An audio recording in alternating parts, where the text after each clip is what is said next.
Welcome to the concluding episode of Going Meatless with Christy Middleton, vegan, transforming the way you eat and live.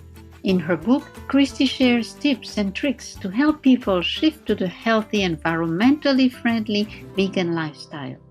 I have a lot of tips and tricks for encouraging people to be able to stick with their intentions. And the first is to decide what it is that you're trying to do. So maybe it's by doing something like a meatless Monday. Then you know that at least one day a week you're eating meat-free. Another is to set a goal and articulate that goal. We're 42% more likely to stick with our goals if we actually share those things with friends or with family members. Another is just to narrow down our options. So maybe you know that every day for lunch that it's going to be a plant-based sandwich. So you don't even have to think about when you go to the restaurant to pick up your lunch. The last is just to be gentle with yourself. You know, sometimes we will fall off the wagon, but it's really easy just to get right back on. So sometimes people will say, well, tried to go vegetarian, but then I ate meat. That's okay. It's not about being perfect. It's about just being consistent and trying to recognize your successes and then continue gaining momentum as you go along.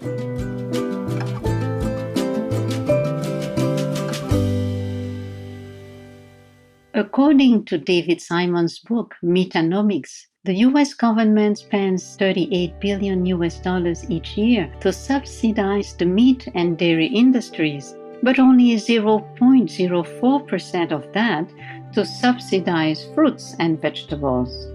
Christy believes that if governments redirected their subsidies, the shift towards the vegan lifestyle would be much faster. I think that we are seeing too many government subsidies that are being given to factory farms. And as a result of that, those foods are artificially less expensive than they should be. So I would love to see policy change around subsidies for factory farms and instead be incentivizing and helping with getting more plant-based foods into our diets. Hopefully we'll be able to see some changes where we're actually encouraging consumption of healthy foods, the foods that we realize that we should be eating as a global society, and our money as taxpayers should be going to that instead.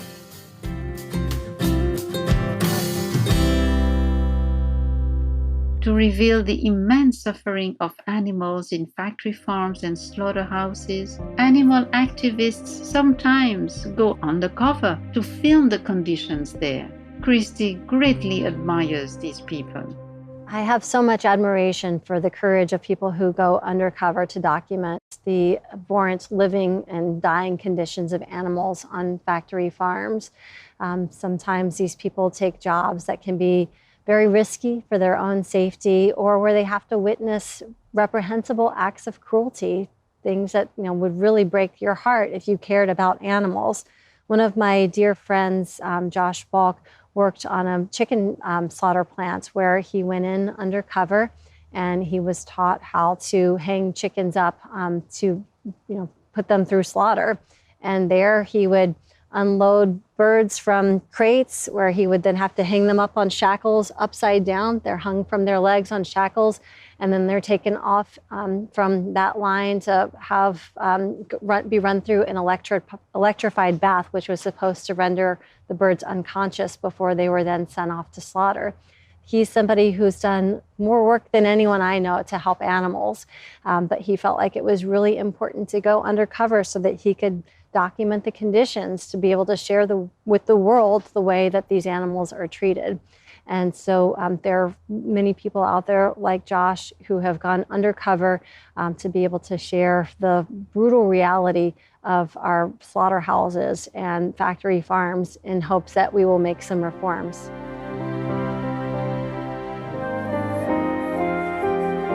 The market research firm Markets and Markets predicts that global sales of vegan meat alternatives could increase to $8.3 billion by 2025.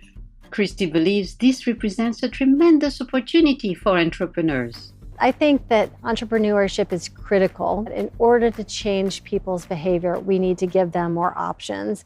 And as far as eating behavior is concerned, people say that they make decisions based on price, taste, and convenience.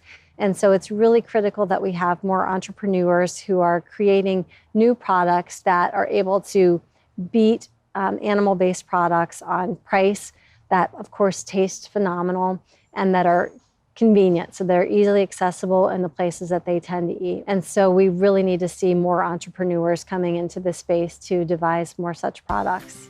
Christy reports that the demand for plant-based foods, especially for meat alternatives, is growing rapidly, both in the US and globally.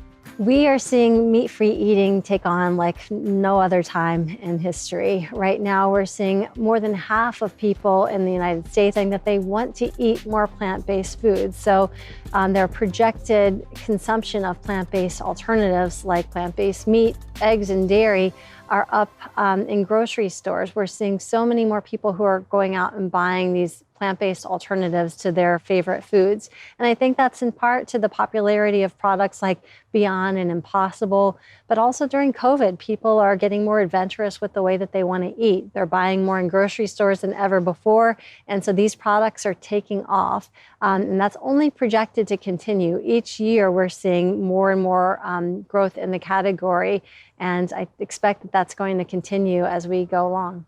It's happening globally as well. I follow entrepreneurship, and I see more companies popping up all over the world, whether they're plant-based meat, eggs, or dairy. Of course, we saw Oatly, the plant-based oat drink that's from Sweden, and it's now available in the US and all over. There are companies from China to Brazil and everywhere in between that are getting in on the plant-based movement. And so it's definitely a global phenomenon, and it couldn't be more exciting to see.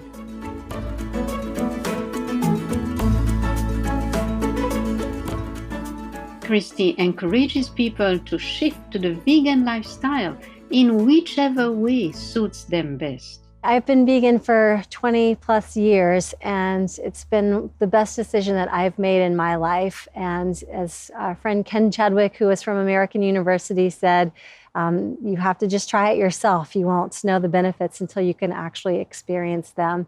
And it's not about perfection, it's about making progress. So whether that's by eating meat-free just a couple of days a week, or it's by going totally vegan, applaud yourself for doing something that's not just good for yourself, but that's good for the planet and that's good for animals. Christy is highly optimistic about the ever-growing movement towards plant-based eating. She says that a vegan world would have many incredible benefits. If we had a vegan world, I think that it would be great for our gross domestic happiness. I think that people would feel a lot better about what they ate, but we would also be so much healthier. One of the leading causes of death is heart disease, and that's largely attributable to the amount of meat, eggs, and dairy that we eat in our society. We would feel better. We would probably look better. We would be healthier overall. In addition, the planet would be so much lighter. We would, have so much less pollution. And then, of course, we wouldn't see animal suffering on factory farms in ways that all of us are uncomfortable with.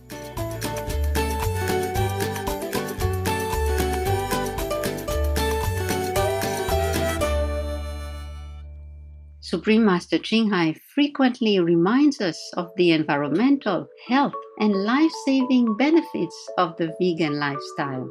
She also pointed out that in a vegan world, the level of consciousness would automatically rise, creating a heaven-like atmosphere. I promise you, as one so honored to have your trust, that vegan first, then all else will have time to develop, like time and protection. These we will have. We will have more incredible inventions to beautify and upgrade our planet in the future if we all became vegan and save our planet. Because the compassionate energy will generate much more incredible miracles and intelligence than we could imagine. And if you believe in miracles, we will also definitely have the miracle of a compassionate, heavenly-like vegan world.